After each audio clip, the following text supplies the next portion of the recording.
So I'm just going to highlight some of the most, I suppose, common areas that I come across in terms of people not preparing for interviews. And I wonder if any of these apply to you. The first thing is, have you done your background research on the interviewers?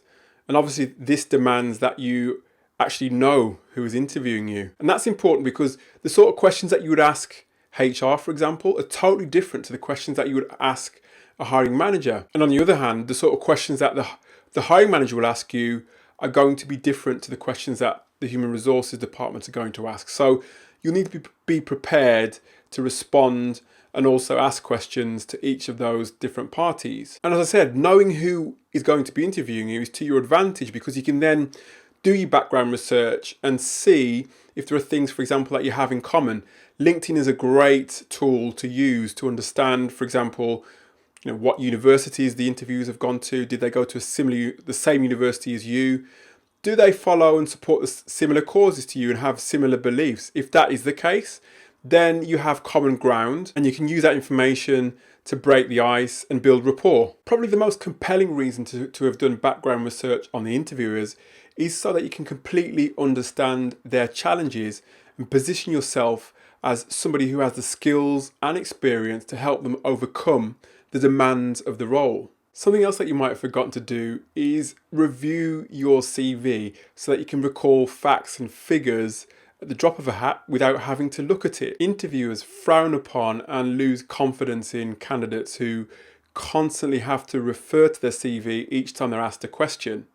If you're not confident and fluent in answering questions about yourself and your skills and experience, then you can't expect them to have the confidence in you to be able to do the job. Now, if you've not had an interview in a long time or just need an extra boost of confidence, then my advice to you is to invest in some sort of coaching or mock interview. And for me, the best thing about that is that you can get feedback on your body language, on your facial expressions, as well as your general presentation. And of course, you'll be able to pick up on any bad habits that you might not have noticed. Physical preparation is important, but don't underestimate the importance of preparing your state of mind.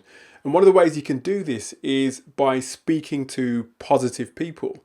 So, for example, if you have a coach or mentor who can give you some tips, as I mentioned before, on your interview style or the way you present yourself, you can speak to colleagues and friends who may well have either worked at the business that you're interviewing for or understand the business. They can give you some insight there. But also, if you have a supportive family, don't underestimate their role in helping to pick you up if you're feeling apprehensive or nervous about your interview. Another overlooked item of preparation is knowing what to wear on the big day of the interview and having it ready in advance.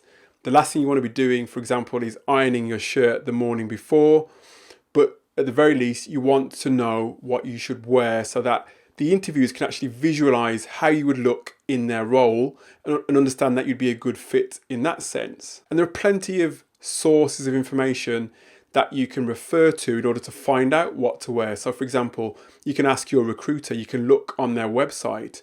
Social media often has pictures so that you can understand the sort of items that they might wear and therefore do your very best to blend in.